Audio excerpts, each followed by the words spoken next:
Big changes are coming to Burlington in 2025, and they could affect your home, your commute, or even your property value. These updates could shift home prices, they could boost demand, or they could create new investment opportunities. So whether you're living here or thinking about moving here or investing here, either way, knowing what's ahead helps you stay informed. In this video, I'll walk you through a breakdown of the major redevelopments, their real estate impact, and where the biggest opportunities lie. And make sure to stick around until the end of the video, and I'll break down what this means for homeowners, buyers, and investors over the next few years. Welcome to the channel. My name is Mike. I'm a local realtor here in the GTA. Whether you live in Burlington or are thinking about making the move, 2025 is definitely a major turning point. So let's get into exactly what's changing and what you should be paying attention to. First, let's talk about what's happening on the ground and in the parks. 2025 is going to be a massive year for community space upgrades in Burlington. Two major community centers are being rebuilt, and smaller parks all over the city are getting long overdue facelifts. First up, the Robert Bateman Community Center. This is the biggest one. The former high school is being fully transformed into a modern rec facility with an indoor walking track, flexible spaces for programming, and all kinds of amenities driven by public input. It's a $52 million project, and it's on track to fully open in fall 2025. Then there's the Skyway Community Center and Park. This one's in the southeast end and will feature a brand new twin pad arena, a naturalized playground, public art, and a walking track. You'll start seeing parts of it open as early as this summer, with full completion by the fall. It even includes EV chargers and over 160 parking spaces. City View Park in the northwest is going into the design phase with plans for a new playground and replacing its artificial turf. Beachway Park is replacing its playground and resurfacing the waterfront trail.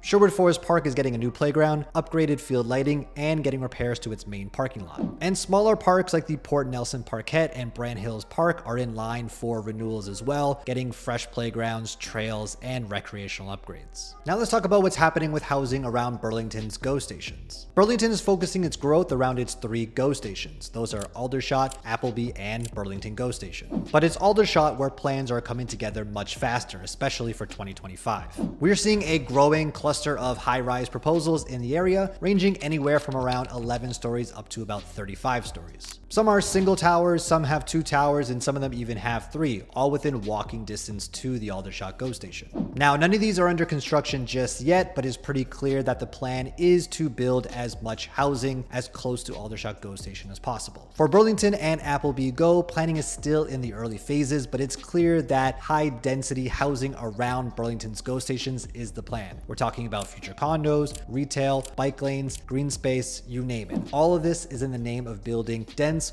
walkable communities as close to transit as possible. Now, nothing's breaking ground just yet, but these plans are active and public. So if you're thinking about making a move or investing in this area, these are ones to watch. The Millcroft golf course redevelopment has been a hot topic in Burlington for a long time, and in 2025, it hit a major turning point. Back in 2021, a developer proposed carving out 5 chunks of the Millcroft golf course to build new housing. That plan included around 90 detached homes and a 6-story apartment building, all while keeping the golf course functional, just a little smaller. The city of Burlington and a ton of local residents pushed back hard. The biggest concerns? Losing green space, traffic, drainage issues, and changing the feel of the neighborhood. But in 2024, the Ontario Land Tribunal overruled the city and approved the development. Final orders came down in early 2025, and that means that the project is going ahead this year. As of spring, the developer started early site work like fencing and surveying, but they can't fully break ground until they've met all the conditions of the OLT. Still, there's already controversy. Trees have already been cut down before final approvals have come in, and the city is now investigating. The bottom line is that even though Millcroft residents fought very hard against this project, it looks like it will go ahead in 2025 or early 2026 as long as all conditions are fully met. Thank you for sticking around until the end of the video. So what exactly does this mean for you? Well, if you're a Burlington homeowner already, these upgrades could increase the value of your neighborhood, especially if you're near a GO station or a newly revitalized park or community center. And if you're a first-time buyer or investor, there are definitely going to be opportunities around Burlington's GO stations. So you're definitely going to want to begin tracking those areas. And if you're selling in Millcroft, then you're definitely going to want to keep an eye on prices over the next little while to see what kind of impact the redevelopment is having on values in your neighborhood. If you want to stay ahead of these changes and make the most of them, just hit like, subscribe, and get in touch if you have any questions about real estate in Burlington. And if you want to learn more about Burlington, then you're going to want to watch this video next.